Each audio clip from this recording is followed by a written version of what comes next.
Assalamualaikum warahmatullahi wabarakatuh. Waalaikumsalam warahmatullahi wabarakatuh. Bismillah, assalatu wassalamu ala rasulillah wa ala alihi wa sahbihi wa man tabi'ahu wa mawala. La hawla wa la quwata illa billah, amma ba'du.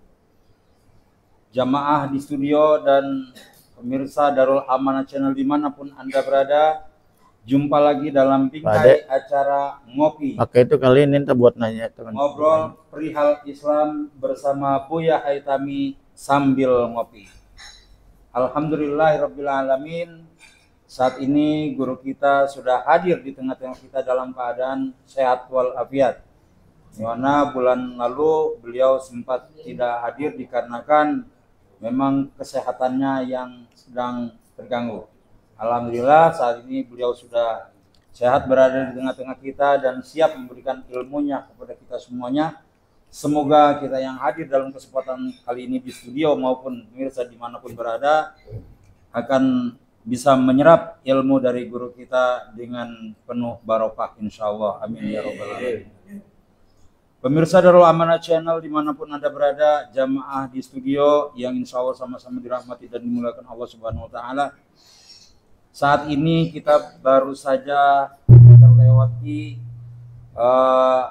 tahun baru Hijriah, yakni 1446 Hijriah baru saja berlalu.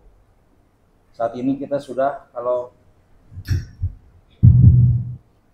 saat ini bulan Hijriahnya kita kalau istilah orang bulan Safar. Bulan Safar. Nah, makna dari pada bulan Hijriah insya Allah akan dikupas oleh guru kita pada malam hari ini. Marilah sama-sama kita sejenak fokus untuk mendengarkan kajian yang akan disampaikan oleh guru kita terkait memaknai bulan Hijriah atau tahun baru Hijriah. Kepada guru kita kami persilakan. Assalamualaikum warahmatullahi wabarakatuh. Alhamdulillahirabbil alamin. Wassalatu wassalamu ala asyrafil anbiya'i wal mursalin Sayyidina wa habibina wa syafi'ina wa maulana Muhammadin wa ala alihi wa sahbihi ajmain. Qala Allah ta'ala fi kitabihil karim. A'udzu billahi minasy syaithanir rajim. Bismillahirrahmanirrahim. Wal 'asri innal insana lafi khusrin illa alladzina amanu wa 'amilus shalihat wa tawassaw bil haqqi wa tawassaw bis sabr.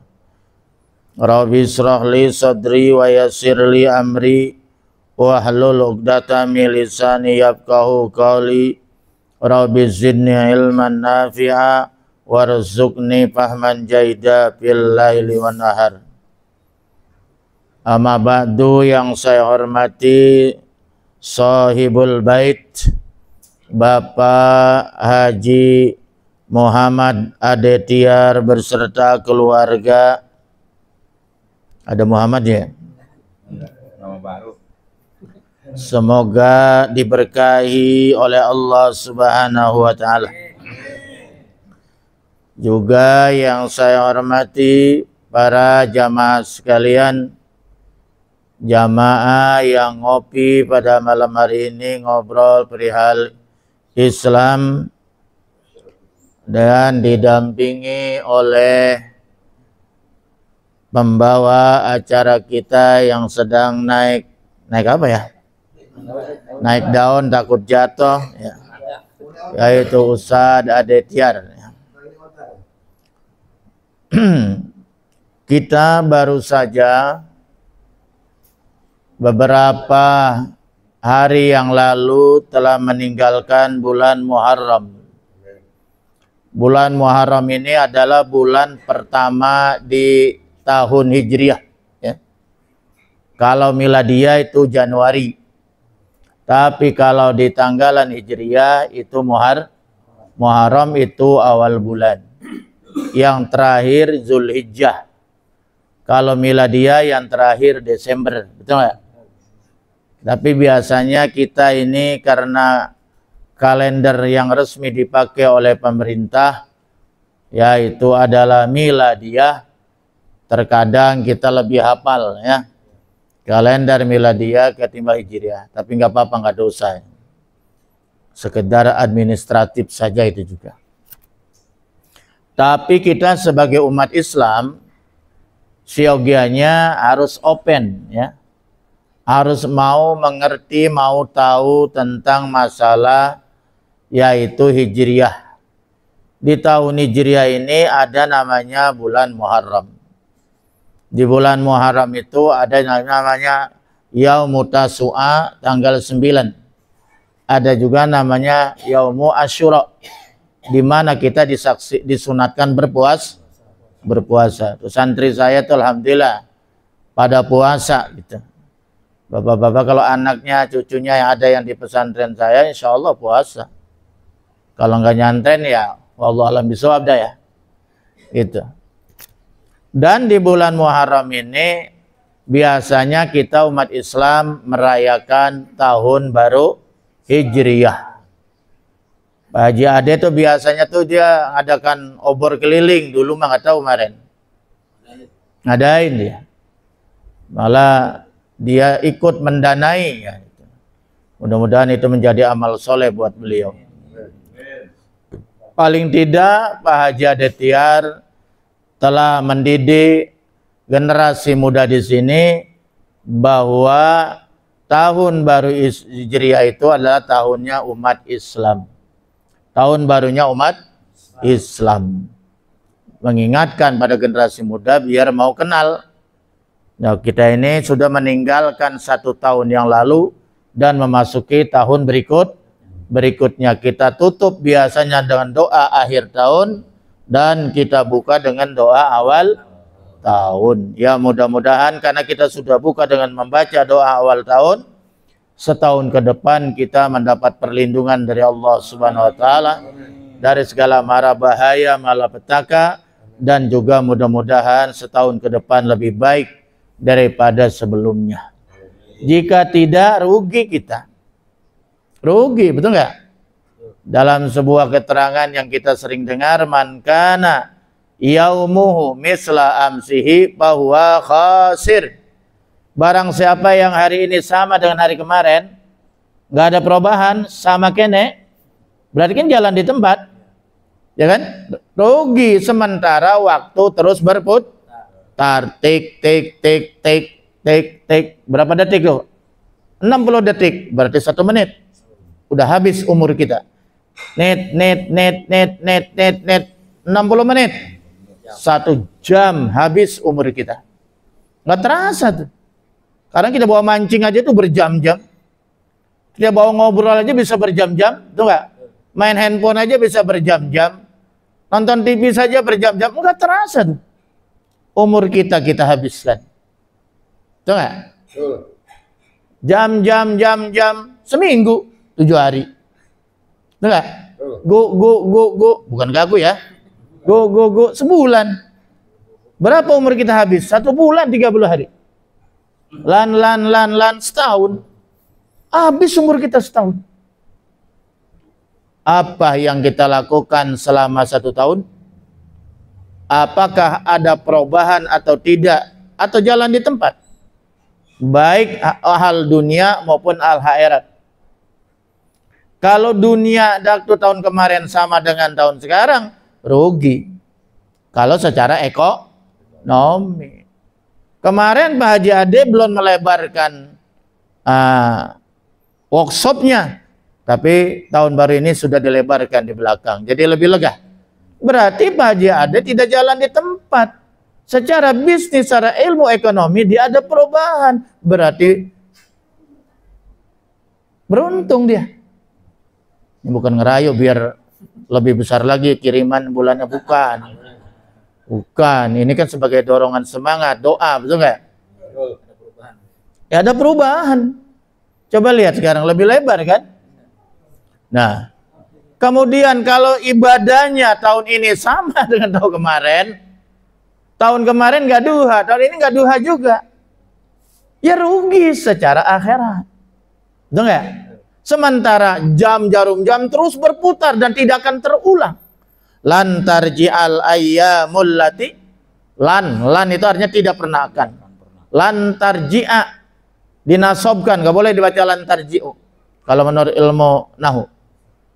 Tidak akan pernah kembali.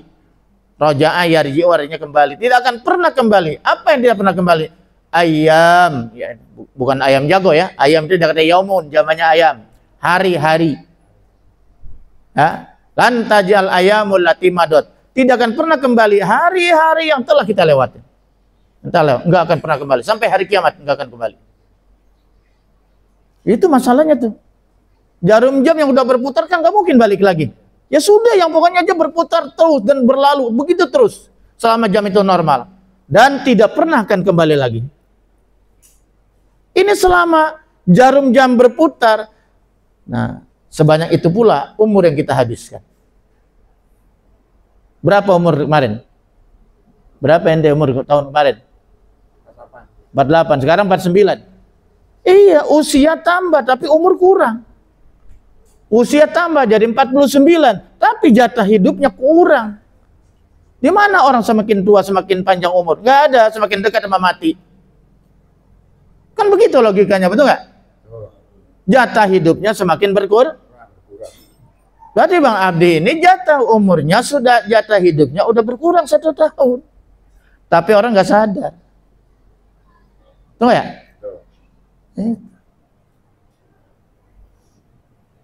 Lanjut.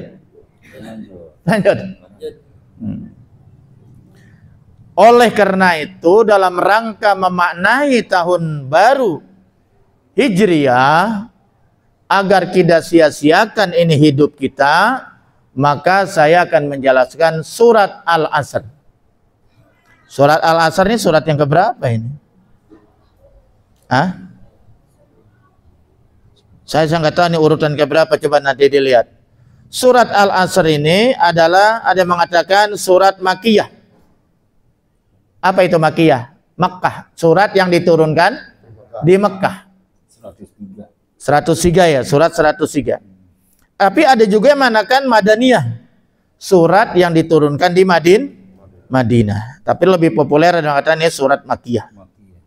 Salah satu ayat, cuman ada 3 ayat pendek. Dan surat ini selalu dibaca. Setiap habis taklim dibaca, Ustadz ngajak, ayo kita baca surat Al-Asr supaya jangan rugi, kan gitu. Biasanya kan beda. Habis khutbah biasanya suka ditutup dengan surat Al-Asr, mengikutkan kita. Pulang sekolah anak SD. Iya, pulang sekolah anak SD ditutup dengan surat Wal-Asri, mengingatkan akan urgensitasnya, pentingnya waktu. Itulah. Allah sampai bersumpah, saking pentingnya waktu, Allah sampai bersumpah, wal asri waduha. Ya udahlah, wal fajri. Banyak sekali Allah bersumpah dengan waktu, ya. Bismillahirrahmanirrahim. Wal asri. Enggak boleh dibaca wal asru. Kenapa? Wal asri. Iya, kenapa enggak dibaca wal asru? Lupa dah. Lupa, nggak pernah dibuka-buka kitabnya. Yang dibukanya itu mulu lepitan jahitan. Wawunya itu wawu kosam. Wawu sumpah artinya demi Allah. Makanya dibacanya majrur. Jer ya. Wal asri. Bukan wawu atop ya. Atop maka kata sambung. Wal asri ya. Berarti demi masa, demi waktu, demi umur. Allah bersumpah. Coba kalau Allah sampai bersumpah demi waktu, berarti betapa pentingnya waktu itu. Wal asri di sini dikatakan ay wadahri. Demi masa. Demi umur, demi waktu gitu. Tapi di sini au ma ba'da zawal ilal guru, atau demi waktu setelah zawal. Apa itu zawal? Gelincir. Tergelincir matahari berarti masuk ilal ghurub, sampai terbenam matahari berarti sampai maghrib. Berarti dunia ini deket ya? Oh, sebentar banget. Dan dunia ini tinggal dari zuhur sampai asar, sampai maghrib. Berapa jam tuh? 6 jam. 6 jam ya kurang lebih ya. Berarti dunia udah tua ya. Tapi kan orang masih banyak saja yang tertawa di atas maksiat. Nauzubillah, summa nauzubillah. Hah? Dia berbuat maksiat, bahwa ya haknya ketawa. Coba bayangkan itu. Bangga, bangga. Iya. Maka nanti ya dukhulul jannah wa huwa yabki. Dia akan masuk surga orang neraka orang semacam begini nanti dengan menangis dia. Auzu. Tapi orang yang di dunianya banyak menangis di dalam taat, dia sholat tobat, dia istighfar nangis, dia ingat sama dosa-dosanya. Dia lagi berdoa, dia menangis karena masih kurang syukur. Taatnya masih dikit, betul nggak? Gitu. Kalau nanti mati bagaimana? Malu sama Allah gitu. Sedangkan nikmat terlalu banyak yang diberikan oleh Allah. Ini orang yang semacam begini nih, yabki fi dunya wa yafrahu ay wa yadhaku fil jannah. Tapi dia nanti masuk surga dengan tersenyum. Masa dunia udah kayak tua ini masih banyak orang berbuat maksiat sambil ketawa-ketawa. Emang nggak sadar bang apa? Tanda kiamat udah begitu banyak. Hah? Kalau orang yang sadar buat tanda kiamat udah banyak di mana-mana, rasanya ama ketawa malu sama Allah. Iya. Makanya kemarin saya baca bab menyedikitkan ketawa dalam kitab Tangaul di anak santri itu. Buat tawa tuh boleh, tapi jangan terbahak-bahak. Nggak boleh itu, tawa terbahak-bahak. Nabi itu kalau ketawa, cuman tersenyum. Nabi itu. Kelihatan gerahamnya aja, susah. Tapi ada orang yang tawanya sampai mulutnya dibuka semua. Masuk laler, jakelan. Masya Allah, Allahu Akbar. Jadi kalau orang banyak tertawa di dunia, khawatir nanti dia banyak menangis di akhir. Orang yang banyak menangis di dunia, tadi nangis bukan berarti nangis apa ya? Nangis dalam arti karena dia merasa kurang syukur. Itu. Dia merasa masih banyak dosa. Wal asri wadahri aw ma ba'da zawal ilal ghurub aw sholatil asar, atau demi waktu asar. Lebih pendek lagi tuh. Tadi berapa jam? 6 jam. Waktu asar 2 jam setengah, 3 jam paling nggak? Masya Allah, dunia ini bagaikan waktu asar. Nih Pancep, Pak Solihin, mana yang lain ya? Bang Mujani, termasuk saya kali. Udah asar kita. Ya Pak Solihin ya? Udah maghrib. Wah, udah maghrib malah dia ngaku dia. Bagus itu, bagus. Supaya lebih semangat lagi ibadahnya. Iya. Masya Allah, Allahu Akbar. Hah? Emang berapa usia? 70 saya. 70, mentok, udah lampu merah. Iya. Rem yang kencang itu loh, Pak Solihin.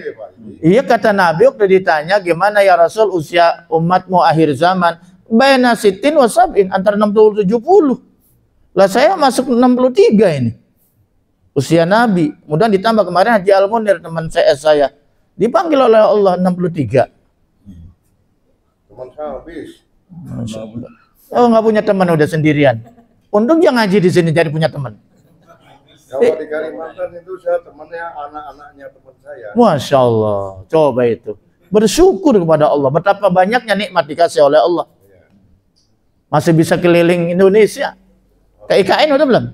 Oh, udah 2 kali. Terus ini yang sekarang udah? Istananya udah jadi? Kemarin kan ke sana, Pak. Oh, subhanallah. Sente mau nabung, saya mau berangkat ke sana ntar sama ini nih. Nabung kita. Pengen. Beli. Oh, masa ibu kota kita nggak ke sono kan, ibu kota kita tapi nanti tahun depan. Bikin pesantren di sana, Pak. Oh iya, insya Allah ntar kalau. Ntar Pak Haji Ada yang beli tanahnya, saya yang bangun. Ya. Kan ada Pak Haji Ade.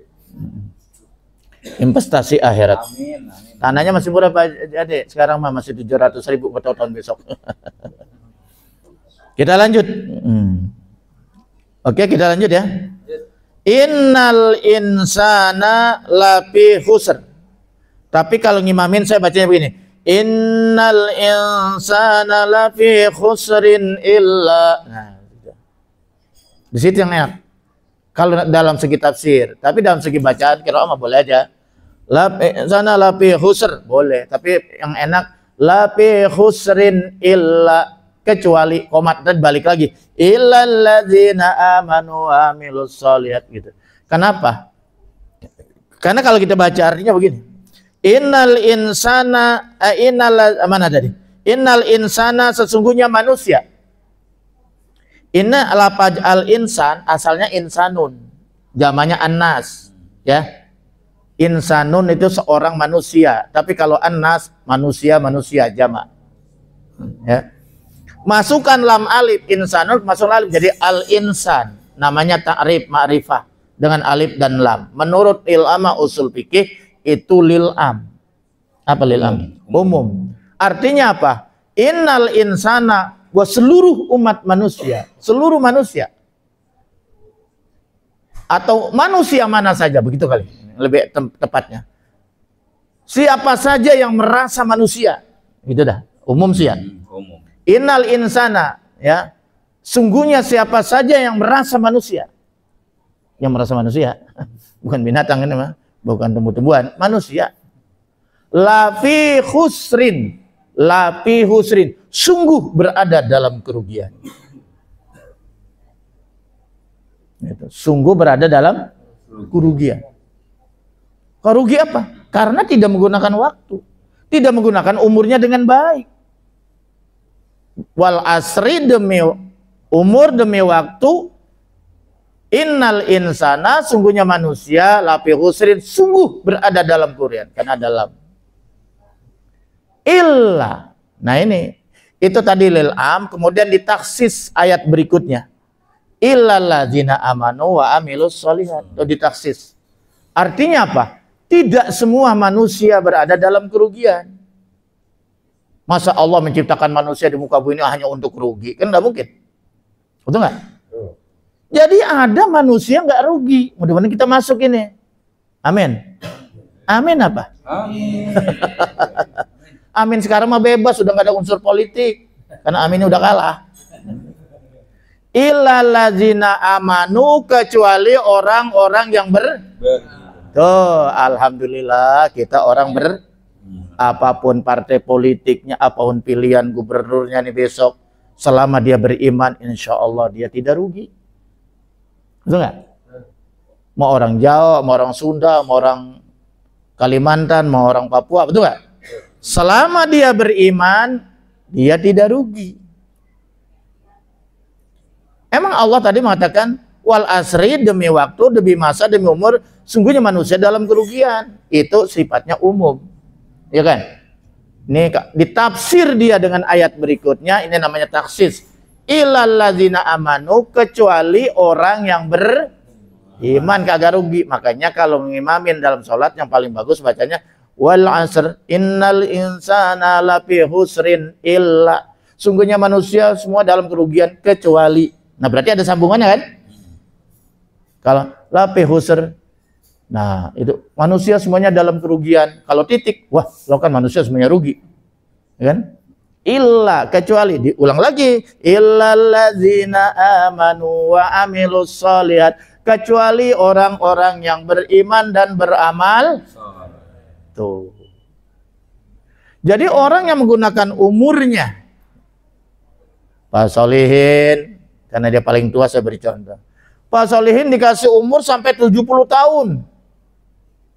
Masya Allah, banyak banget umur 70 tahun. Kebanyakan ya Pak. Kebanyakan malah dia bilang, Masya Allah. Udah syukuri aja Pak. Artinya masih ada kesempatan, kalau kurang ibadah ditambah ibadahnya, kurang tobat, banyak sholat tobat, betul ya? Masih banyak, kalau karena dosa, masih banyak dosa, banyak istighfar. Jadi berarti masih diberi kesempatan oleh Allah. Betul nggak? Karena ada orang yang nggak sempat tobat Pak. Teman saya 65, tapi ngomongnya udah bisik-bisik aja. Nah, itu masih normal. Udah hilang. Iya, masih normal dan masih mau ngaji. Nyampur kita sama yang muda. Siapa yang muda? Nah, Ibrahim. Iya, subhanallah. Luar biasa, jadi dia semangat lagi, muda lagi. Ya kan? Illallazina amanu, kecuali yang pertama orang yang beriman. Tuh syaratnya dah. Orang yang beriman, kalau pengen gak rugi tuh. Punya umur 70 tahun, 60 tahun, 80 tahun, tapi nggak beriman. Rugi apa bonyok? Wah, hancur. Orang yang tidak beriman, menurut pemahaman kita ya, biar dia ngamal 1 triliun sia-sia dalam pandangan Allah. Walaupun dia banyak berbuat amal kebaikan kepada sesama makhluk, tidak ada nilai pahalanya di sisi Allah. Kok bisa begitu? Iya, karena nggak ada keimanan.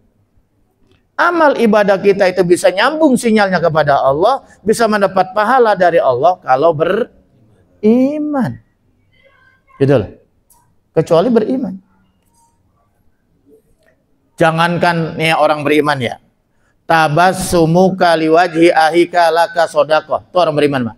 Kamu senyum saja kepada saudaramu, seiman, seagama, senyum saja. Tapi bukan senyum politik. Senyum politik mah kan gak tulus. Di depan mah senyum, belakang nonjok. Nah, iya. Ini mah senyumnya senyum ikhlas. Kita kalau ketemu di mana-mana kan ya kan kita ikhlas kan ya, betul.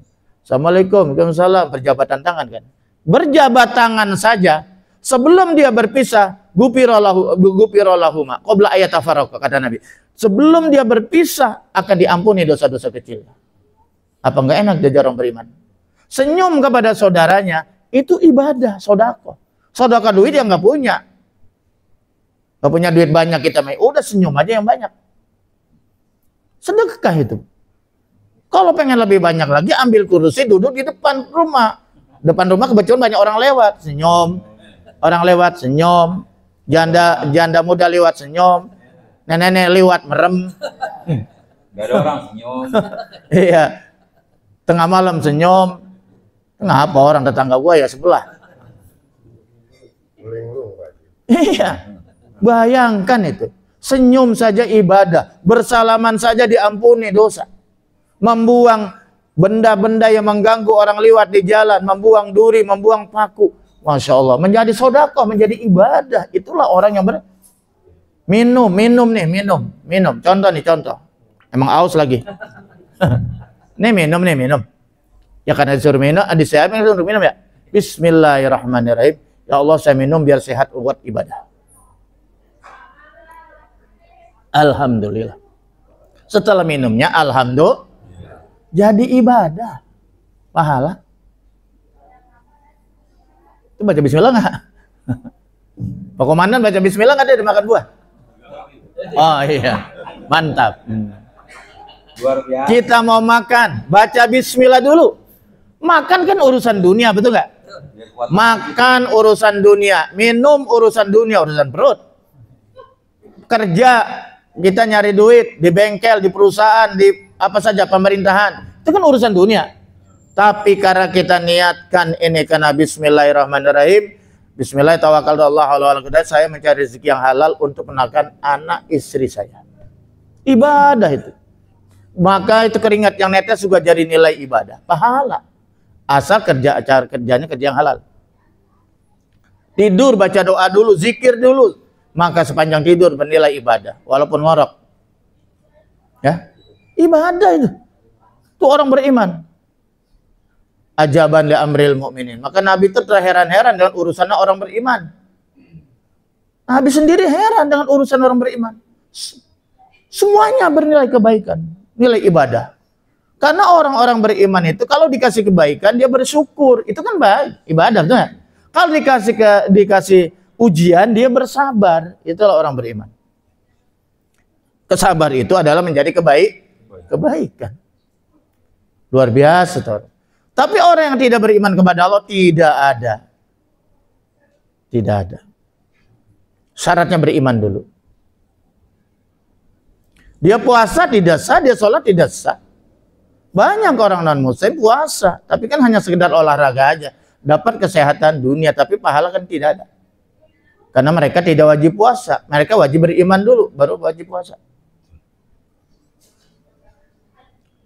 Yang kedua, tidak cukup hanya beriman, tapi wa amilus sholihat, beramal soleh. Orang yang selama hidupnya, di samping dia beriman sebagai pondasi, kalau rumah kalau pengen kokoh harus ada pondasinya. Itu. Hidup kalau ada remnya harus pakem kuat, itu iman. Di samping itu dia banyak berbuat amal soleh. Amal soleh ini ada dua, Pak. Ada hablum minallah yang ada kaitannya dengan kepada Allah langsung. Misalnya sholat, itu kan hablum minallah. Puasa, hablum minallah. Haji, hablum minallah. Baca Quran, hablum minallah. Betul nggak? Dan sebagainya. Itikaf, hablum minallah. Ini kayak begini nih, hablum minallah, tapi ada hablum minasnya juga, silaturahim. Sedekah, zakat, dan sebagainya itu hablum minannas. Nah, menolong orang itu hablum minannas. Punya ayam kita panen itu hablum minal hayawan. Iya. Punya pohon kita siram itu juga bernilai ibadah, ada pahalanya. Itulah hebatnya. Jadi barang siapa yang banyak berbuat amal soleh semasa hidupnya, hablum minallah hablum minannas, maka inilah orang yang beruntung. Orang beruntung. Malah nanti manusia kalau pengen ketemu Allah harus beramal soleh. Yang kedua, mentauhidkan Allah, beriman, jangan mensyirikinnya. Di dalam surat Al-Kahfi di ayat terakhir kalau nggak salah, wa may yarju liqa'a rabbih falyamal amalan sholihan. Nggak salah dia. Barang siapa yang ingin bertemu liqa'a rabbih, barang siapa yang ingin bertemu dengan Tuhannya, falyamal amalan, harus beramal soleh. Itu tiketnya. Kalau nggak pernah berbuat amal soleh, ini termasuk malam ini kita beramal soleh. Bagaimana bisa ketemu dengan Allah? Nggak ada tiketnya gimana? Wala yusyrik bi ibadatihi ahada. Yang kedua, dan jangan dia mensyirikan Allah, menduakan Allah di dalam beribadah. Berarti iman dan amal soleh dengan tauhid, dengan keimanan. Nggak bisa dipisahkan. Iman, amal soleh. Iman, amal soleh harus dilandasi iman. Yang ketiga, apakah orang kalau sudah beriman dan beramal soleh udah cukup? Enggak, masih ada satu lagi kewajiban kita. Watawasau bil haq, watawasau bis sabar.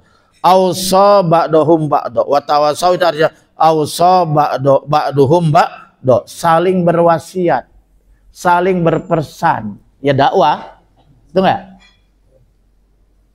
Ini kagak, ada tetangga kita lagi susah, rasain lo, syukurin lo. Ya, itu bukan orang amal soleh, bukan orang beriman itu.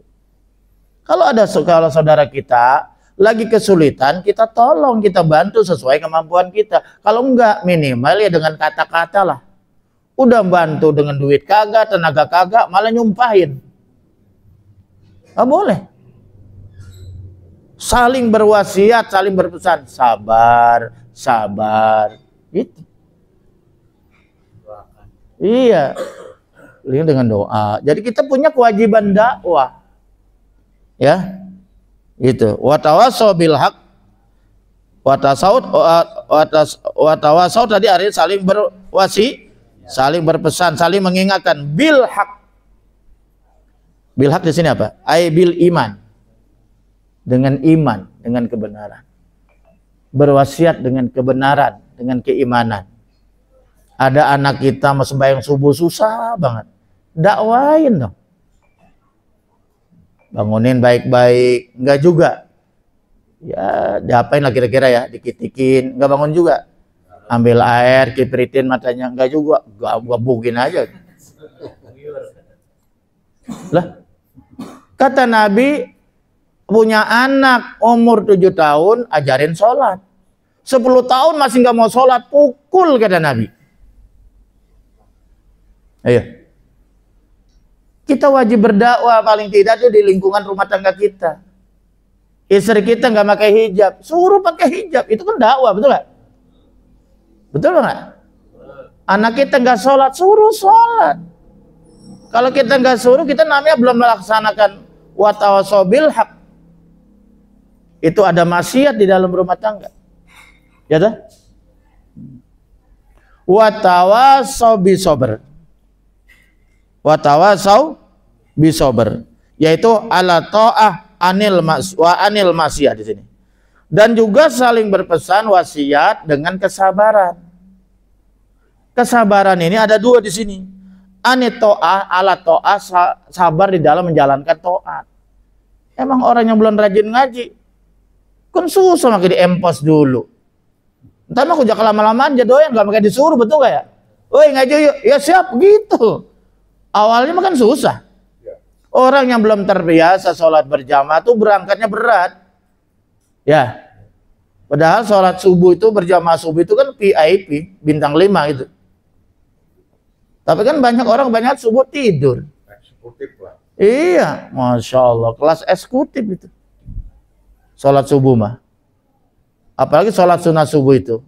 Sholat sunnah subuh dulu 2 rakaat di rumah, baru nanti di masjid tinggal sholat subuhnya, atau kita usah sholat tahiyatul masjid kalau imam belum datang, kalau masih ada keburu. Kalau enggak ya baca subhanallah alhamdulillah wallahu akbar 4 kali atau 3 kali. Gitu. Ya. Raqatal fajri khairu minad dunya wa ma fiha. Salat sunnah 2 rakaat salat sunnah fajar itu salat subuh, pahalanya khairu minad dunya wa ma fiha. Lebih bagus daripada bumi beserta isinya. Di usia bumi ini berapa nilainya? Berapa triliun dah, nggak tahu dah. Nggak tahu. Di Amerika coba ada kekayaan dunia ada berapa tuh? Belum di Indonesia, belum negara-negara lain jumlah itu ada berapa? Itu masih kalah dengan pahala sholat sunnah subuh. 2 rakaat doang. 2 rakaat. Makanya Nabi kalau lupa dikodok, habis sholat subuh dikodok. Itu saking bandingnya sholat sunnah subuh. Tapi sholat sunnah subuh suratnya kalau bisa, yaitu suratnya yang pertama Alam Nasrah, yang kedua Alam Taro. Kagak bisa juga Pak Ustadz kul surat kul ya sama kul. Kalau nggak bisa mah. Tapi kalau bisa orang pertama Alam Nasrah. Tuh kalau sholat fajar sunnah subuh. Yang kedua Alam Taro kaifa. Insyaallah kesehatannya dijaga oleh Allah. Itu. Paham tuh ya? Ya, jadi itu adalah manasati sabar itu dalam ibadah. Ya orang yang belum doyan ngaji kan berat, sabar. Udah ikut aja, entar gak lama-lama kita doyan, betul nggak? Gitu, orang yang begitu. Terus juga sabar di sini apa ini? Di sabar mana tadi? Anil maksiat. Sabar di dalam meninggalkan maksiat. Orang udah doyan buat judi kan pengen aja banyak, pengen balik aja. Iya, paksain sabar. Pokoknya jangan kembali lagi ke tempat judi. Ya, orang yang biasa narkoba pengen lagi. Betul nggak? Sabar. Orang yang biasa rokok kan susah banget berhentinya, pengen lagi, betul nggak ya? Contohnya ini. Ya. Emang begitu. Hah? Apa-apa. Asal jangan dekat gua kan asapnya. Iya. Paham ya? Jadi sabar ada 2, sabar menjalankan taat, sabar meninggalkan maksiat. Emang sabar berat. Orang udah doyan banget sama maksiat ya. Sabar, pokoknya tinggalin, jangan paksain, jangan dilakukan lagi kan begitu. Itu. Nah, kita sebagai yang lebih beneran dikit ya harus ngingetin gitu. Harus begitu, jangan masa bodoh, nggak boleh. Wallahu a'lam bishawab. Alhamdulillahirabbil alamin. Baru saja kita dengarkan bersama-sama kajian yang telah disampaikan oleh guru kita terkait memahami tahun baru Hijriah, di mana dalamnya tadi disebutkan bahwa penting buat kita untuk menyikapi waktu, di mana waktu itu sangat berharga sekali. Jangankan waktu yang bertahun-tahun, sedetik berlalu sudah tidak bisa kembali lagi. Nah, terkait dengan waktu yang terus berlalu, maka kita dianjurkan dari surat Al-Asr tadi dibahas oleh guru kita, yaitu menjaga minimal 3 perkara untuk agar kita tidak menjadi orang yang merugi sebagaimana disebutkan tadi. Yang pertama, masih ingat? Beriman. Yang pertama, wal asri innal insana lafi khusrin illal ladzina amanu. Yang pertama orang-orang yang beriman, kemudian yang beramal soleh, dan yang ketiga saling berwasiat atau saling menasihati sesama saudara kita, teman kita. Nah, Amin. Apabila kita menjaga itu minimal dari rambu-rambu yang telah Allah turunkan melalui Rasulullah kepada kita semua, insya Allah kita bisa selamat dari dunia sampai akhirat. Amin. Nah, jamaah di studio yang hadir dalam kesempatan pagi ini untuk melengkapi kajian kita pada malam hari ini, saya membuka 3 sesi pertanyaan. 3 penanya maksudnya. Silakan penanya pertama, Bapak Abdi. Assalamualaikum warahmatullahi wabarakatuh. Waalaikumsalam warahmatullahi wabarakatuh. Ya, saya mau bertanya, Deketin. apa makna hijrah? Apakah kita masih bisa hijrah sebagaimana kaum muhajirin dan ansor? Itu saja Bu ya, mohon berjalannya. Semoga Bu ya selalu sehat. Amin. Assalamualaikum warahmatullahi wabarakatuh. Iya. Bang Abdi.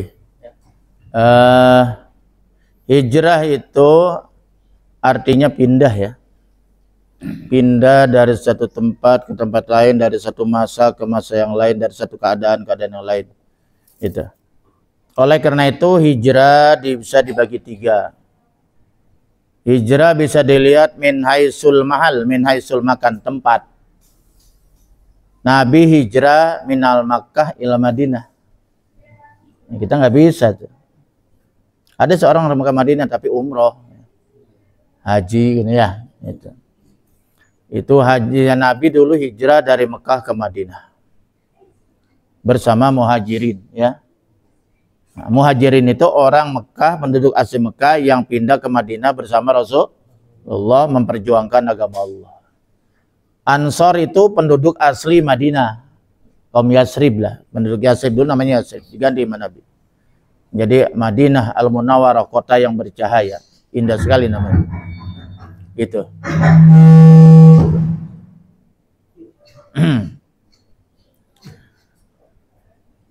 Kemudian yang kedua yaitu hijrah min haitsus zaman atau min haitsul waqt. Dari dimensi waktu ya. Kalau dari segi tempat dari Mekah ke Madinah.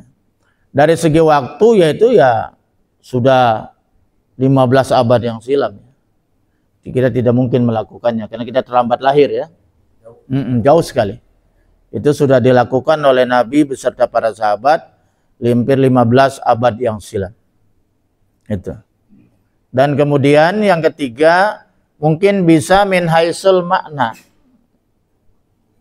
Jadi hijrah itu dari keadaan kepada keadaan yang lain. Nilai hijrah. Nah ini yang bisa kita lakukan sekarang. Itu yang kita lakukan. Kita bukan dari Mekah ke Madinah, dari rumah ke Masjid Salim. Itu bisa kita lakukan. Kalau dari tempat, ya, itu dari rumah ke musola, misalnya ke masjid, betul nggak? Itu hijrah juga. Iya. Tapi kalau hijrah yang bersifat nilai ini kan banyak sekali kita bisa lakukan. Yang biasanya makan yang haram tinggalkan, makan yang syubhat kepada yang terang. Dari kebodohan kepada ilmu ngaji kita. Betul nggak? Dari pergaulan yang rusak, yang nggak bagus kepada pergaulan orang-orang soleh. Kalau yang semacam ini kan bisa dilakukan kapan saja. Ya kan? Itu. Nabi malah sangat menganjurkan, jalisu, duduklah kamu bersama ulama. Orang-orang yang ahli ilmu, duduklah bersama hukama, kubaro. Itu dianjurkan sekali oleh Nabi. Agar kita banyak duduk bersama orang-orang yang soleh. Duduklah bersama orang-orang yang berilmu. Insya Allah kita akan menjadi orang yang soleh juga. Apa sih soleh? Artinya orang yang baik, yang amal perbuatannya sesuai dengan syariat. Itu namanya soleh. Kalau orang perbuatannya bertentangan dengan syariat, namanya maksiat. Karena nabrak aturan Allah. Itu. Nah sekarang marilah kita hijrah, ya kita rias sesuai dengan keadaan kita. Dari rumah ke masjid, sholat berjamaah itu hijrah. Dari kantor ya kita tinggalkan dulu, kemudian kita lakukan panggilan Allah. Sholat, musola, masjid yang ada di lingkungan kita, tempat kita kerja. Itu juga termasuk hijrah. Gitu. Yang dari riba kepada yang halal. Gitu. Itu. Yang suka gibah berhentilah bergibah. Ngomongin lah orang boleh, tapi ngomongin yang baik. Jangan ngomongin yang nggak jelas gitu. Insya Allah kalau hal semacam ini terus bisa kita lakukan. Tapi kalau kita hijrah seperti kaum muhajirin dan ansar udah nggak bisa, terlambat. Tapi nilai-nilai hijrah yang pernah dilakukan oleh muhajirin dan ansar bisa kita lakukan. Gitu. Tapi pada esensinya hijrah itu harus mencari keridhaan Allah. Karena pada zaman Nabi pun orang yang hijrah dari Makkah ke Madinah tidak semuanya membela agama Allah, tidak semuanya membela perjuangan Nabi. Ada yang cuma ingin berdagang, dapat lihat dia di sana perdagangan dunia dapat.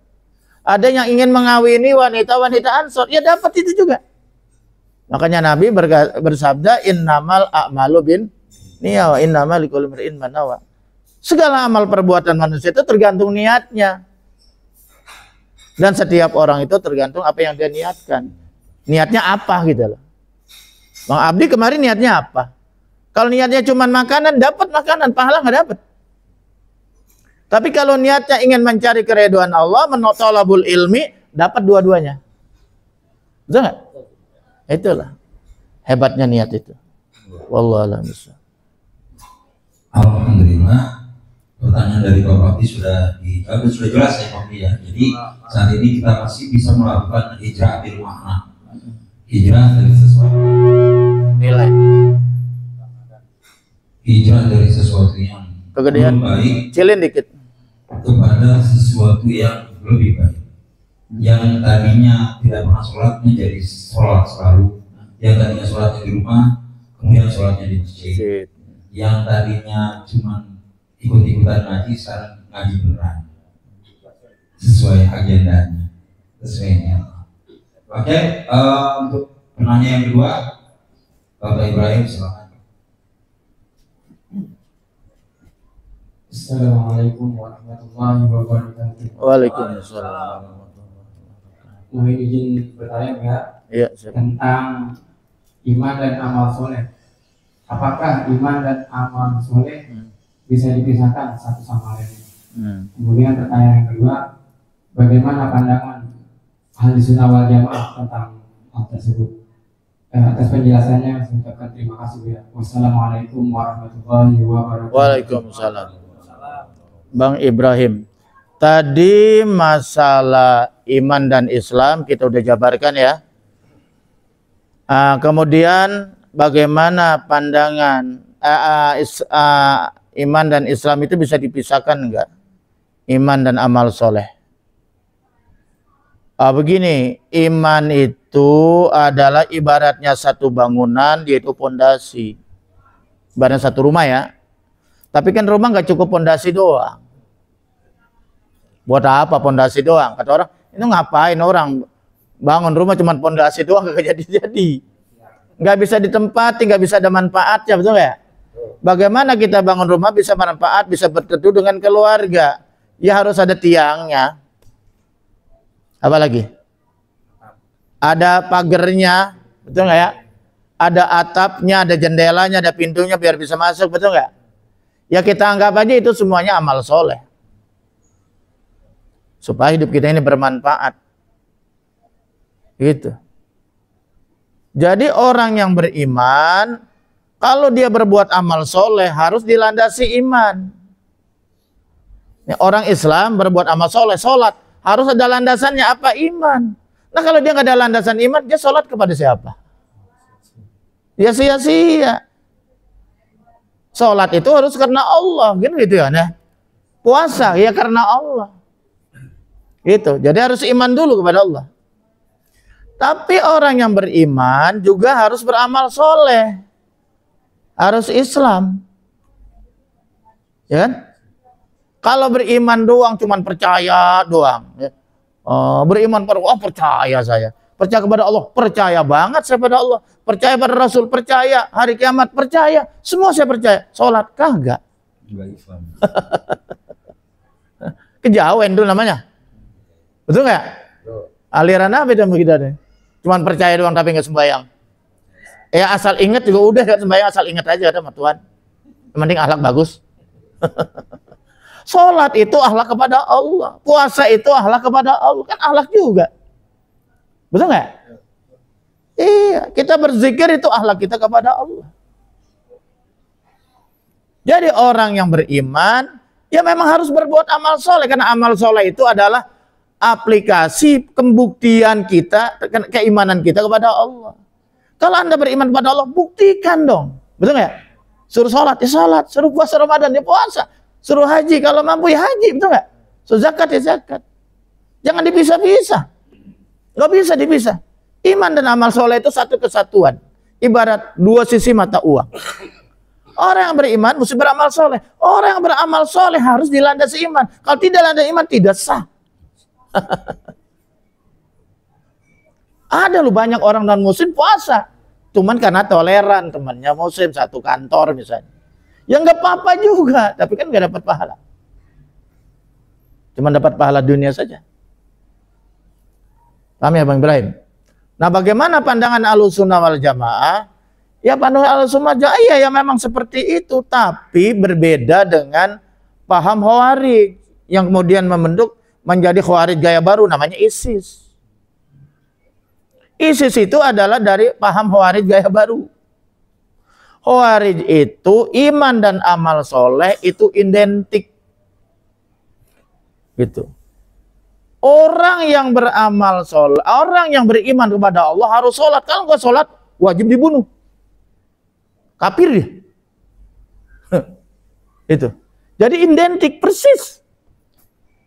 Iman harus sholat, iman harus puasa, iman harus zakat, iman harus haji. Kagak kafir, bunuh. Halal dibunuh, halal dirampas hartanya. ISIS, kejam gak tuh? Pokoknya yang berbeda dari dia, kafir, boleh dibunuh, boleh dirampas hartanya. Bahaya banget tuh ISIS. Sangat berbahaya. Tapi kalau Ahlussunnah wal Jamaah dalam masalah ini ngikut kepada Abu Hasan al-Asy'ari sebagai pendiri Ahlussunnah wal Abu Hasan al-Asy'ari dan Abu Mansur al-Maturidi. Inilah dua pendiri Ahlussunnah, akidah Ahlussunnah wal Jamaah dalam tauhid ya. Gitu. Tapi cikal bakalnya sudah ada zaman Syekh Hasan al-Basri. Syekh Hasan al-Basri ini kaum tabi'in. Ulama terbesar tapi di kalangan tabi'in. Dalam tabi'in itu generasi kedua setelah sahabat. Nah, dari tabi'in langsung ke sahabat, sahabat ke Rasul. Jadi tabi'in ini generasi yang sangat dekat. Sahabat mah hidupnya zaman Nabi kan ya? Itu. Paham tuh ya? Itu. Nah, yang dimaksud Ahlussunnah wal Jamaah begini, Bang Ibrahim biar jelas. Di dalam akidah mengikut Imam Abu Hasan al-Asy'ari dan Imam Abu Mansur al-Maturidi. Di dalam fikih atau di dalam ibadah mengikut salah satu 4 mazhab. Karena semua 4 mazhab itu Ahlussunnah. Cuman kita di Indonesia lebih banyak ngikut kepada Imam Syafi'i gitu. Paham ya? Itu dalam ibadah ya. Jangan Anda dianggap oh kalau selain Syafi'i itu sesat, nggak boleh begitu. Karena Imam Syafi'i pernah belajar sama Imam Malik. Bahwa Imam Syafi'i itu pernah belajar langsung kita Al-Muwatta pada Imam Malik. Walaupun dia sudah hafal kitabnya. Imam Syafi'i pernah belajar di Baghdad. Kalau Imam Malik kan di Madinah. Namun dia pergi ke Baghdad, ke Irak. Belajar kepada murid-muridnya Imam Abu Hanifah. Abu Hanifah sudah meninggal, jaraknya jauh. Abu Hanifah meninggal 150 Hijriah. Imam Syafi'i baru keluar. Dia nggak ketemu. Imam Syafi'i lahir 150 Hijriah. Imam Abu Hanifah meninggal di tahun yang sama. Kan nggak ketemu. Tapi Imam Syafi'i sempat belajar kepada murid-murid besarnya Imam Abu Hanifah atau Imam Hanafi yang sudah jadi ulama besar. Dia belajar seperti Abu Yusuf, Abu Muhammad, Abu Ishaq. Itu murid-murid besarnya Imam Abu Hanifah. Di sanalah itu Imam Syafi'i terkenal, cerdas, pintar banget sampai bisa nyusun usul fikih. Itu udah sangat dikagumi oleh ulama-ulama Irak. Akhirnya Imam Syafi'i hijrah ke Mesir dan sampai wafat di sana dia membangun mazhab sendiri namanya mazhab Asy-Syafi'i. Imam Syafi'i, mazhab Asy-Syafi'iyah. Itu dibangun di Mesir sampai wafat dan kuburnya di Mesir. Kebetulan anak saya si Said Agi Rahman itu ya sudah ziarah kubur ke Imam Syafi'i di Mesir. Itu ya, paham ya? Itulah. Jadi dalam akidah mengikut kepada Imam Abu Mansur Al-Maturidi dan Imam Abu Hasan Al-Asy'ari, fikihnya mengikut kepada satu mazhab, terutama Imam Syafi'i. Yang ketiganya di dalam masalah tasawuf, nah ini belum, masalah tasawuf mengikut kepada itu Imam Al-Ghazali At-Tusi dan kepada Imam siapa? Kau lupa? Al-Junaidi. Junaidi Al-Baghdadi. Itu. Ikutnya kepada Junaidi Al-Baghdadi. Junaidi orang Baghdad, kalau Al-Ghazali orang Tusi, orang Tusi. Itu. Imam Bukhari itu hadis, perawi hadis. Perawi hadis. Imam Bukhari itu mazhabnya ke Imam Syafi'i, karena lebih dulu Imam Syafi'i. Dia bermazhab kepada Imam Syafi'i. Dia tinggalnya di Soviet, Bukhara. Ya, itu dulunya Soviet. Tapi sekarang Soviet udah tumbang ya. Jadi dia mungkin bagian dari Rusia. Itu. Uzbek ya. Oke ya, cukup ya sampai situ ya.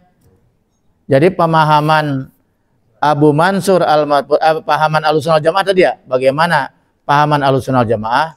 Jadi pahaman Ahlussunnah orang yang beriman kepada Allah kemudian dia nggak sholat itu tetap beriman. Tapi menurut Khawarij kafir, boleh dibunuh, boleh diperangi. Tapi menurut Ahlussunnah Jamaah dia muslim, dia itu sudah syahadat, dia beriman pada Allah. Tapi Ramadan kan nggak puasa. Kok dia nggak sholat? Bagaimana hukumnya? Menurut Hasan Al-Basri yang kemudian nanti diteruskan oleh Abu Hasan Abu Hasan Al-Asy'ari, ya, emang beda produknya, beda keurunnya. Nah itu Hasan Al-Basri ini dari ulama besar tabi'in, beliau mengatakan orang yang beriman kepada Allah tetapi dia tidak sholat, dia tidak puasa, dia tidak mau haji padahal dia mampu, orang ini tetap beriman, tidak kafir, cuman fasik. Apa Ibrahim? Fasik. Apa itu orang fasik? Orang fasik itu orang imannya rusak. Bagaimana perdebatan lagi nanti? Bagaimana nasibnya orang yang begini menurut Ahlussunnah Jamaah? Kalau dia nggak tobat, dia masuk neraka dulu. Tapi imannya masih di bawah sampai mati. Ya nanti dia digodok dulu di neraka sesuai dosanya, baru saatnya dipindahin. Siapapun yang mengucapkan la ilaha illallah mati masuk surga. Cuman ada yang mampir dulu, ada yang langsung. Tinggal pilih deh. Paham? Tapi menurut Khawarij tidak begitu. Pokoknya beriman, wajib sholat, wajib puasa. Enggak sholat, enggak puasa, kafir. Boleh dibunuh, tumpahkan darahnya, boleh diperangi, ambil rampas hartanya. Serem ya? Tidak. Wallahualam. Alhamdulillah. Penanya dua sudah dijawab pertanyaannya. Yang mana intinya adalah iman itu harus sejalan dengan amal soleh. Kalau cuma beriman doang atau beramal soleh doang tidak beriman juga tidak nyambung. Nah intinya udhulu bisilmi kafah. Kita kalau masuk Islam ya pelajaran itu semua yang tadi. Total. Ya, semuanya harus secara global total. Oke, untuk terakhir, penanya terakhir, Pak Asnawi, silakan. Assalamualaikum warahmatullahi wabarakatuh. Waalaikumsalam warahmatullahi wabarakatuh. Saya mau bertanya, Buya, apakah hukum dakwah itu hanya kewajiban para ulama? Dan bagaimana menurut pandangan Buya dalam hal ini? Mohon pencerahannya. Ya. Assalamualaikum warahmatullahi wabarakatuh. Ini memang ada pandangan masyarakat yang masih salah ya. Dianggap, alah masa bodoh aja. Itu bukan tugas ulama, betul nggak? Itu mah tugas ustadz. Kan masih ada yang begitu. Betul nggak? Nah ini harus jelas ya. Jadi bahwa dakwah itu artinya apa sih? Dakwah itu artinya dakwatan. Artinya memang mengambil yad'un nas ilallah, memanggil manusia ke jalan Allah. Nah, objek dakwah ini ada dua. Waktu saya kuliah dulu, Ittihadul Mubalighin. Ada namanya objek dakwah kita ya umat. Umat itu jamaah yang kita dakwah. Umat. Umat ini ada dua. Ada umat yang sudah masuk Islam, ada umat yang belum masuk. Makanya umat dakwah itu ada, umat ini ada dua. Ya, objek dakwah kita. Ada namanya umat dakwah. Itu biasanya kita mengislamkan, mengajak orang yang belum masuk Islam. Ada lagi namanya umat ijabah. Umat ijabah orang yang sudah masuk Islam, sudah menjawab ajaran Islam. Ini seperti ini saya ini dakwah yang umatnya umat ijabah namanya nih. Iya. Jadi cuman mengingatkan, memperbaiki, menyempurnakan kan begitu. Ya kan ya? Tapi ada juga yang apa untuk tertentu daerah-daerah tertentu itu masih banyak sekali orang yang belum mendapat hidayah. Itu namanya umatnya umat dakwah. Nabi dulu waktu di Produk Madinah itu umatnya umat dakwah. Karena yang didakwakan itu orang-orang Abu Jahal, Abu Lahab, dan kawan-kawan. Sangat berat sekali itu. Yang diajarkan cuma keimanan lagi pada saat itu kan ya. 13 tahun coba yang nggak ngajarin sholat, nggak ngajarin puasa, ngajarin zakat haji. Itu kan di Madinah. Cuman ngajarin bagaimana dia bisa meninggalkan Lata, Uzza, Manat, patung hanya nyembah pada Allah. Itu susahnya luar biasa. Makanya Nabi disuruh hijrah. Supaya ini strategi dakwah, supaya lebih. Nah, makanya Nabi menyusun kekuatan di Madinah, kan orang Madinah mendukung Nabi, menyusun kekuatan militer dan sebagainya, barulah menyerbu perang, melawan kemusyrikan. Begitu ceritanya. Ya, nah jadi berat memang Nabi itu. Nah, tapi setelah Nabi tinggal di Madinah, kan sudah di Madinah mah berbondong-bondong masuk Islam. Jadi umatnya lebih mudah, umatnya umat ijabah. Tapi dengan perjuangan begitu, dengan berbagai pertempuran, berbagai perang, akhirnya kota Mekah terbuka juga menjadi kota Islam. Iza jaa nasrullahi wal fath. Ya. Iza jaa, di saat datang nasrullah, pertolongan Allah, wal fath, dan pembebasan kota Mekah. Terus apa itu? Ra'aital nasa yadkhuluna fi dinillah. Kamu menyaksikan manusia berbondong-bondong masuk ke agama Allah. Fi dinillah, dalam agama Allah. Berbondong-bondong itu. Iya. Itu juga berbondong-bondong setelah Abu Sufyan pimpinannya kan ya. Abu Jahal kan udah nggak ada. Abu Sufyan. Ya, karena pada saat itu ada sahabat. Ya, karena kita di atas angin kan. Di atas angin pada saat itu sebenarnya bukan mau perang. Tujuannya mau ibadah haji, cuma 10.000 Nabi bawa jamaah. Bayangkan 10.000. Wah, dianggapnya sama Abu Sufyan ini mau balas dendam nih. Dan enggak, mau ibadah. Salah seorang sahabat ada yang nakut-nakutin, keliling kota Mekah. Al-yaum yaumul malhamah. Hari ini kita pesta daging. Ya, kita sate nih orang-orang kafir, begitu bahasa kita mah. Al-yaum yaumul malhamah. Akhirnya daging. Masya Allah, disuruh apa Nabi? Ya, ganti kalimatnya. Al-yaum yaumul marhamah. Hari ini hari penuh kasih sayang. Al-yaum yaumul marhamah. Ini hari perdamaian. Begitu. Ya, jadi tuh orang-orang jadi nggak ketakutan. Nah, kemudian bagaimana nih supaya orang semuanya masuk Islam? Kata Nabi ngomong, man dakhala baitas Abi Sufyan, faqad amina. Maka dia akan selamat, dia akan aman. Itu.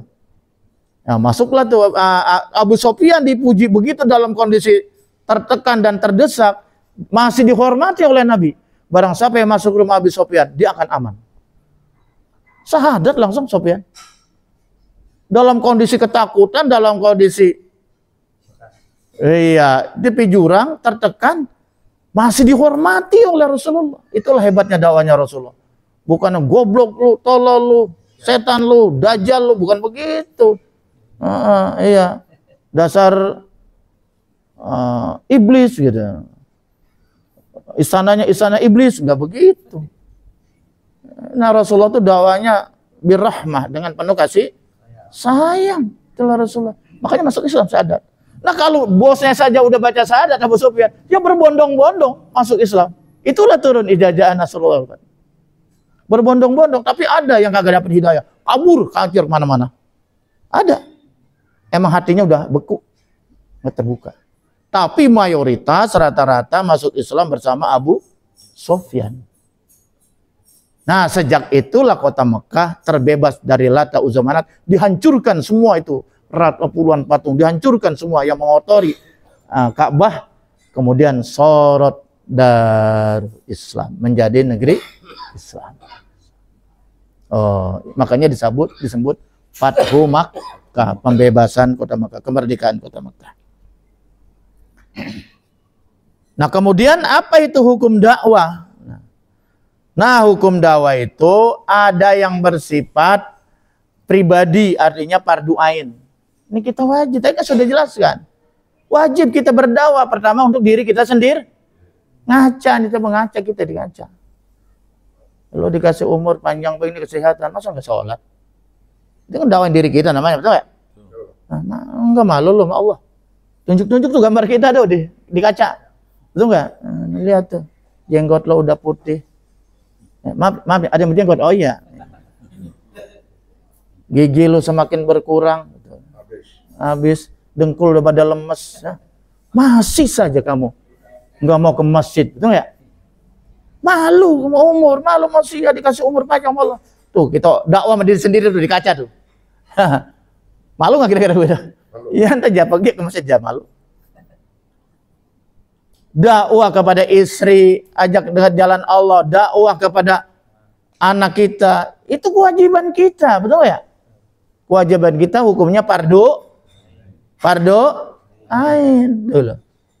Terus itu ustad, tapi memang ada juga yang sifatnya fardu kifayah, orang-orang yang profesional, betul nggak ya?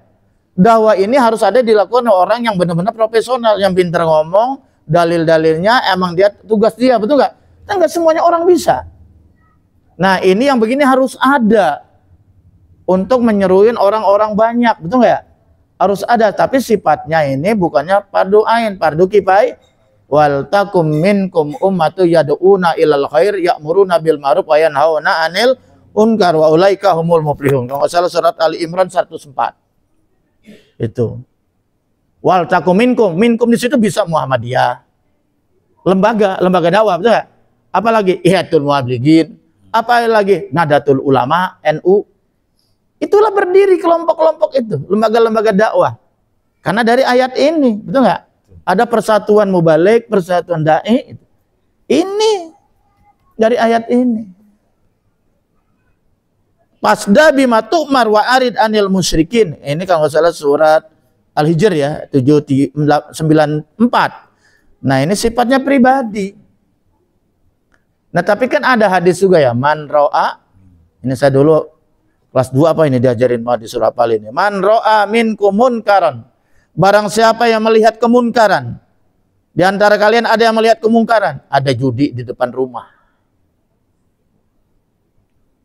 ada orang adu ayam, ada apa lagi di sini? Dadu. Narkoba, dadu, masih ada main dadu, judi online. Hah? Iya, itu kita lihat, itu kan kemungkaran tuh yang kita lihat, betul nggak? Kita lihat ada kemungkaran, kita lihat. Apa kita sebagai RT, betul nggak? Nah, RW itu. Man ra'a minkum, barang siapa yang melihat sebagian dari kalian munkaran akan kemungkaran, falyughayyir biyadihi. Kalau bisa tuh, kalau bisa. Falyughayyir bila robah dengan judi, tutup. Apa lagi? Perzinahan, tutup dengan tangan. Tangan ini bisa juga dengan arti kekuatan. Iya, kayak si pitung gitu. Si pitung sama lagi tuh sejarahnya tuh. JI, iya penerusnya kan JI ya. Episode kedua. Jampang tuh. Saya nonton dulu tuh di asal habis Isya sebelum tidur di Antv kan ya. Di Antv tiap malam tuh sejarah pitung, sejarah pokoknya sejarah-sejarah zaman dulu. Itu di Antv itu. Bukan promosi, bukan. Ya kemarin tuh pitung 1, pitung 2, sekarang semalam apa tuh? Darah perjaka apa semalam? Ya tapi jagoan. Sifatnya biasa dari prima. Iya itu namanya kalau begitu. Nah ini tadi pertama pribadi. Yang kedua dengan penguasa. Ya penguasa bisa gubernur, jangan pakai sebut namanya. Seperti gubernur, presiden, wali kota, RT paling kecil RW. Iya. Kalau disebut namanya takut kesinggung. Iya, RT. Saya nggak nyebut namanya, saya nyebut RT doang. Iya. Itu robah karena dia punya pengaruh, punya kuasa, betul ya? Gua RT, betul ya? Iya, kalau saya pribadi misalnya nggak bisa. Kita ini nggak bisa secara pribadi. Kita bukan Jampang, bukan Pitung, betul ya? Laporin aja sama RT loh. RT lah yang merubah. Biadih itu maksudnya bisa dengan kekuasaan. Kalau Pitung dengan silatnya. Betul nggak? Tuh ya. Iya. Itu. Kalau kita nggak mau bonyok kita. Fa'ilam yastati, kalau dia nggak bisa nih dengan tangan, nggak bisa dengan kekuasaan. Pabilisanihi, dengan ngomong mulut. Nah ini tugas ulama. Cara main. Masa ulama suruh nutup judi? Mana aturannya? Iya betul nggak ya? Nggak bisa ulama mah nutup judi. Nasehatin bisa, bilangin bisa, betul nggak ya? Karena yang nutup judi, nutup apa segala itu yang punya wewenang, yang ada SK-nya. Ulama kan nggak ada SK-nya, SK-nya dari umat. Nah itu, kagak bisa juga dengan tangan kagak, ngomong aja bilangin kagak. Lu jangan main judi mulu pak, insaf, kiamat udah dekat gitu ya. Kagak berani juga begitu juga, yang cemen. Nah iya, maka kata Nabi yang terakhir dah, fa'ilam yastati fabiqalbi, dengan hati. Hatinya ingkar, jangan ikut-ikutan. Ngerti nggak? Nggak setuju loh. Ya pokoknya nggak setuju gitu, nggak setuju. Gedeg aja ngeliatin maksiat tuh, gedeg. Itu udah cakep. Cuman kata Nabi, bahwa ada akul iman. Itu selemah-lemahnya iman. Ya, itu selama-lamanya iman, we. Itu. Kalau bisa mah paling tidak yang kedua tuh bilangin. Kagak bisa juga, suruh orang yang lebih berani gitu. Iya. Kayak si Pitung mah udah injek aja udah dapat dunia tendang gitu kan. Pitung dilawan. Iya. Itu Jadi hukum dakwah itu ada dua, we. Satu, fardu ain, pribadi-pribadi, yaitu kita berdakwah sesuai dengan kemampuan kita masing-masing gitu loh. Yang kedua, fardu kifayah. Nah ini kewajiban fardu kifayah ini artinya ya hanya orang-orang yang profesional gitu. Iya, para ulama gitu. Para dai dan sebagainya. Wallahu a'lam bishawab. Alhamdulillahirabbil alamin. Pertanyaan yang ketiga juga sudah dijawab oleh guru kita, di mana kewajiban berdakwah itu sampai saat ini dan seterusnya minimal untuk diri kita sendiri, mendakwai diri kita sendiri, keluarga kita, di lingkungan kita yang terkecil, sampai yang kita mampu lah ukurannya. Itu yang harus kita perhatikan. Kalau yang lebih luasnya lagi nanti fardu kifayah, ada orang-orang yang spesialis memang tugasnya di bidang itu. Mungkin itu saja dari 3 pertanyaan sudah dijawab semua oleh guru kita. Dan tibalah sebelum kita tutup jumpa kita pada malam hari ini, tibalah saatnya kita mendengarkan kesimpulan dari guru kita. Silakan. Pakai kesimpulan. Lagi makan rengginang juga. Capek.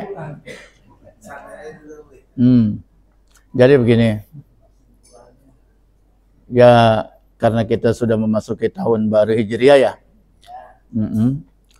Tapi saya bersyukur sekarang tuh tahun baru Hijriah lebih berwarna dibandingkan dulu kan ya. Nggak ada yang ya. Sekarang udah mulai tuh.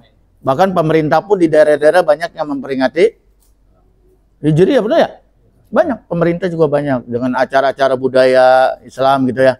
Itu. Terus masyarakat juga di desa-desa sudah mulai mengadain. Ini bagus. Paling tidak itu, paling tidak. Walaupun hanya bawa obor, apalah begitu ya. Bagi-bagi nasi bungkus ya apa jadi ya dan sebagainya, nggak apa-apa. Nah, tugas saya barangkali berbeda. Tugas saya ini bagaimana menerangkan nilai-nilainya ya. Itu. Tadi sudah saya jelaskan bagaimana memaknai tahun baru ini, ya tentunya paling tidak bagaimana hidup kita ini, usia kita jangan kita sia-sia ya kan, karena kita sudah hilang umur kita 1 tahun ya, semakin berkurang, makanya harus kita maknai ya, jangan kita lewat begitu saja tanpa berbuat apa-apa, kita rugi kan. Kata Nabi khairukum man tala umruhu wa sunamalu, orang yang paling bagus di antara kalian orang yang umurnya panjang. Umurnya panjang, subhanallah, 70 tahun lebih. Mantola umruhu wa sunamal, orang dikasih umur panjang dan bagus amal perbuatannya, itu orang yang terbaik di antara kalian. Wa syarrukum, dan sebaliknya, sejelek-jeleknya orang di antara kalian, mantola umruhu wa sa'a amaluhu, orang panjang umur tapi buruk jelek perbuatannya. Tekor yang begitu mah, umurnya tekor, umur panjang banyakkan maksiat, betul nggak? Nauzubillah. Nah, umur yang semacam ini tidak membawa berkah, malah membawa azab. Nauzubillah min. Dan